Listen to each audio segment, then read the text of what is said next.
Hello, friends. Here is a beautiful short story. Sometimes the rejection germinates a big vision. A lady in a faded grey dress and her husband, dressed in a homespun suit, walked in timidly, without an appointment, into the Harvard University president's outer office. The secretary could tell in a moment that such backwoods country hicks had no business at Harvard and probably didn't even deserve to be in Harvard. We want to see the president, the man said softly. He will be busy all day, the secretary replied. Okay, we will wait, the lady said. For hours, the secretary ignored them, hoping that the couple would finally become discouraged and go away. But they didn't, and the secretary grew frustrated and finally decided to disturb the president. Maybe if you see them for a few minutes, they will leave, she said to him. The president, stern faced and with dignity, strutted toward the couple. The lady told him, we had a son who attended Harvard for 1 year. He loved Harvard. He was happy here. But about a year ago, he was accidentally killed. My husband and I would like to erect a memorial to him somewhere on campus. The president wasn't touched, he was shocked.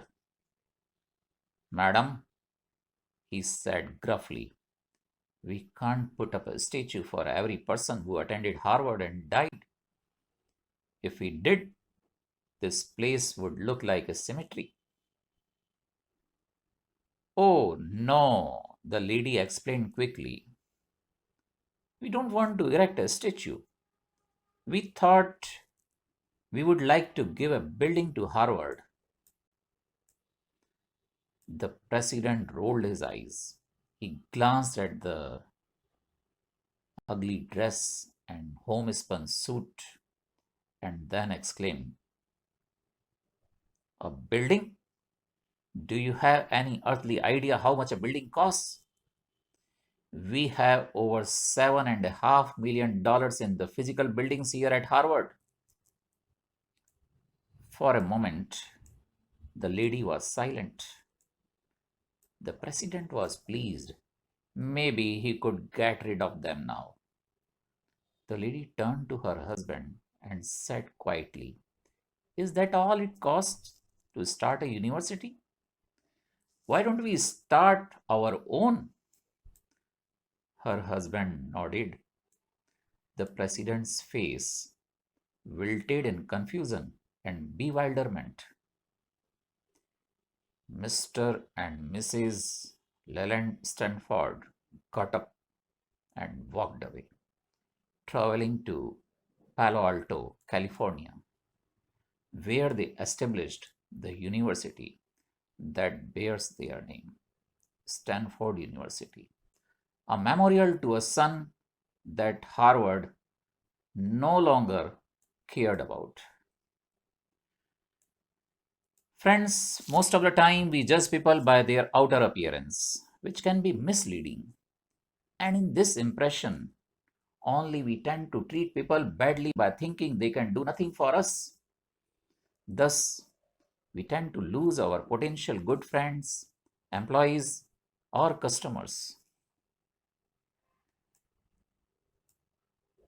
Today, Stanford University has completed 125 years. And this university has given remarkable persons to the world. Some of them are Mr. John F. Kennedy, President of US, Mr. Jerry Young, co-founder of Yahoo, Mr. Wyndham Cerf, inventor of internet, Miss Aline Collins, first female commander in a space shuttle. Remember, in our life, we seldom get people with whom we want to share and grow our thought process. But because of our inner ego, we miss them forever. This is you who have to decide with whom you are getting associated in a day to day life. Let me end up this beautiful story with a note.